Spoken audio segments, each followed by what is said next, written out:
Assalamualaikum warahmatullahi wabarakatuh. Selamat malam Ibu Rahayu, selamat malam teman-teman.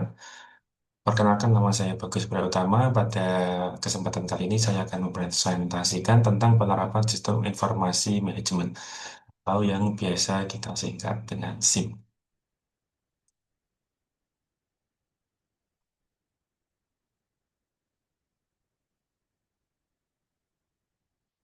Oke, kita mulai dari latar belakang. Transformasi digital dalam organisasi modern. Tentu saja SIM bisa digunakan untuk transformasi digital dalam organisasi modern. Selanjutnya,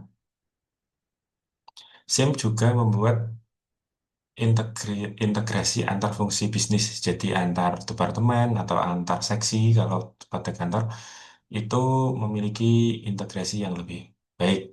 SIM juga sebagai pendukung dalam pengambilan keputusan, tentu saja. Selanjutnya adalah peningkatan efisiensi dan efektivitas operasional, tentu ya.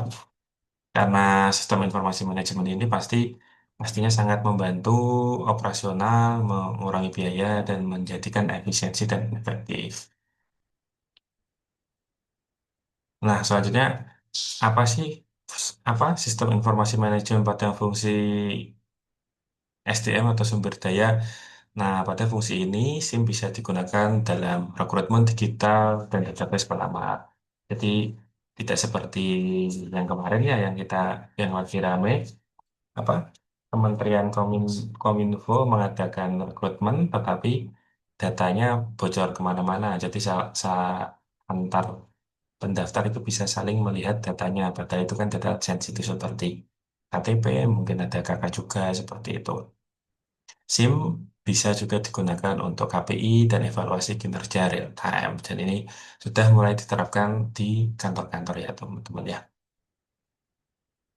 Selanjutnya, SIM pada fungsi keuangan. Jadi yang pertama ada pencatatan transaksi otomatis. Jadi dengan sistem informasi manajemen sekarang bisa lebih mudah dalam pencatatan transaksi otomatis. Ada juga laporan keuangan real time, salah satu contohnya, dan kontrol anggaran dan analisis rasio. Ada juga sistem informasi pada fungsi pemasaran.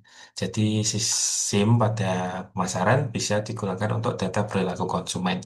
Jadi untuk mungkin teman-teman yang punya toko online atau biasa punya online shop lah ya, itu dia akan mempunyai data perilaku konsumen. Jadi mungkin konsumen biasa beli di tanggal berapa atau pesanannya ramai di tanggal berapa. Kalau untuk organisasi bisa juga mungkin seperti ini kan antrian ramai mulai jam berapa seperti itu. Analisis ROI kampanye tentu saja ini sangat penting ya teman-teman untuk menganalisa iklan kita atau kampanye yang sudah dibuat apakah sudah tepat sasaran atau belum. Nah, selanjutnya bisa juga digunakan untuk menyimpan riwayat pembelian. Seperti itu. Selanjutnya SIM pada fungsi operasional. Yang pertama ada manajemen produksi. Jadi memudahkan dalam produksi ya teman-teman manajemen produksi. Jadi mungkin antar rantai produksi itu kita bisa atur dalam satu waktu, kita bisa pantau dalam satu waktu dan sebagainya. Sistem inventory real time ini mungkin kalau saya lihat di proses bisnis itu mungkin di Indomaret ya teman-teman. Jadi Indomaret itu kan sebenarnya seperti toko kelontong pada umumnya, tapi dia stoknya nggak banyak kalau teman-teman perhatikan. Jadi mungkin tiap barang itu cuma 3, 4, 5, tetapi dia memiliki gudang, misalkan satu provinsi, satu gudang ya. Kalau di Kalimantan kan mungkin nggak terlalu besar. Jadi saat barang itu sudah menipis, itu akan otomatis barang-barang apa saja yang akan dikirim dari gudang tersebut. Jadi memang autopilot ya, cuman katanya sekarang BIP-nya agak lama. Kalau toko kelontong sendiri kan seperti toko Madura itu kan teman-teman harus ngitung stok nih. Misal, nah itu salah satu itu ya kalau manual ya belum menerapkan sistem informasi manajemen ya. Jadi harus menghitung stok sendiri, barang yang laku yang mana, lalu harus menghubungi distributornya Seperti itu kalau Indomaret kan dia lebih ke autopilot ya. Nah, ini juga bisa digunakan untuk tracking pengiriman barang. Mungkin itu di marketplace ya. Tapi kalau untuk di kantor mungkin kita bisa pantau juga. Kalau di kami itu misalkan persuratan Nadin itu bisa digunakan untuk memantau nih apakah sudah dari misalkan dari atasan disposisi itu apakah sudah dibaca oleh bawahan, apakah sudah ditindaklanjuti, atau misalkan kita mengirim surat tanda tangan misal kepala kantor wilayah, itu kita bisa pantau sedang di mana surat tersebut, misalkan masih macet di kepala bidang atau kepala seksi itu bisa ketahuan menggunakan sistem informasi manajemen. Nah, apa sih tantangan dalam implementasi SIM ini? Resistensi karyawan terhadap perubahan. Itu saja ya. Biasanya karyawan itu sudah terlalu zona nyaman dengan yang sudah berlaku. Jadi pasti di awal-awal ada penolakan. Meskipun sebenarnya SIM itu kan memudahkan mereka juga pada akhirnya. Biaya investasi awal yang tinggi. Betul. Karena mungkin adanya software, teknologi yang perlu biaya besar di awal itu tidak bisa dipungkiri. Jadi kemungkin mungkin bisa jadi kalau bisnis-bisnis UMKM atau skala kecil pasti dia kebanyakan manual seperti itu.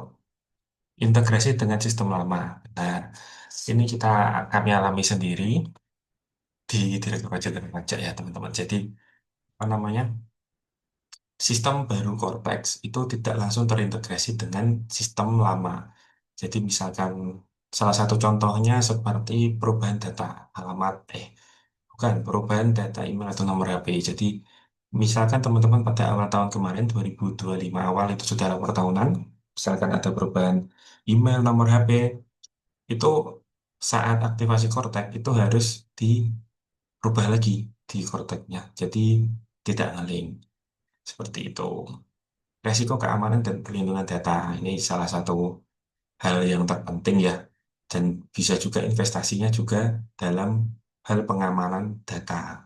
Seperti yang kita ketahui data apa namanya data center atau BSSN ya nasional itu kan sempat terkena malware dan parahnya lagi tidak ada backupnya. Maksudnya padahal itu kan data penting ya, termasuk data kami ada di sana, data perizinan juga disimpan di sana.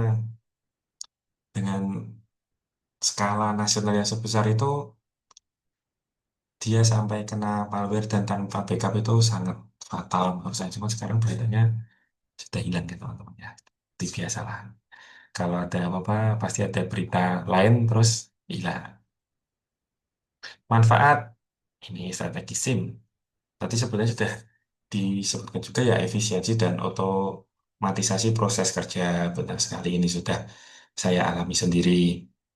Integrasi data antar departemen ini juga lebih mudah. Jadi misalkan ada pekerjaan yang dilakukan bersama, itu juga kita tidak harus menghubungi satu sama lain. Jadi cukup lewat aplikasi Cortex, itu nanti mereka sudah mengetahui kasus-kasus apa yang mereka juga terlibat gitu. Misalnya ada pengambilan keputusan berbasis data, ada peningkatan, mungkin kalau berbasis data untuk ini ya, mungkin di kami juga ada ya. Peningkatan layanan dan loyalitas pelanggan. Jadi kalau di marketplace itu ya, karena kebetulan saya juga pelaku toko online. Kalau di marketplace itu, hmm, kalau peningkatan layanan itu kan e-commerce-nya ya. Kalau loyalitas pelanggan itu kita bisa ketahui, misal orang, oh ini di aplikasi kirimin itu kelihatan. Misalkan kita mengirimkan paket COD nih, itu kelihatan berapa kali dia menolak, berapa kali dia menerima. Jadi ini inilah kita bisa mengetahui ini pelanggan gimana nih, sering nolak pesanan atau enggak. Dan ternyata mendukung keunggulan kompetitif. Nah, kita sampai pada penghujung presentasi saya ya. Jadi kesimpulannya dari penerapan SIM ini dalam organisasi yang ini ya tidak di organisasi APC lah ya. Penerapan sistem informasi manajemen pada organisasi simulatif memberikan dampak signifikan terhadap peningkatan efisiensi, akurasi data, dan kualitas pengambilan keputusan. Saya sangat setuju dengan itu karena saya juga mengalami kemudahan-kemudahan dengan diterapkannya sistem informasi manajemen pada organisasi saya. Integrasi sistem antar fungsi SDM, keuangan, pemasaran operasional menjalankan koordinasi yang lebih baik dan mengurangi fragmentasi informasi. Benar sekali. Jadi sekarang lebih mudah lagi, satu kasus bisa dibuka oleh beberapa orang. Jadi kita tidak perlu menghubungi siapa yang ini siapa tugas siapa, tapi di aplikasi di sistem itu sudah terlihat. So, nah baik, terima kasih Bu atas materi dan pengajaran selama satu semester ini. Mohon maaf apabila ada kesalahan kata atau penyampaian. Selamat malam.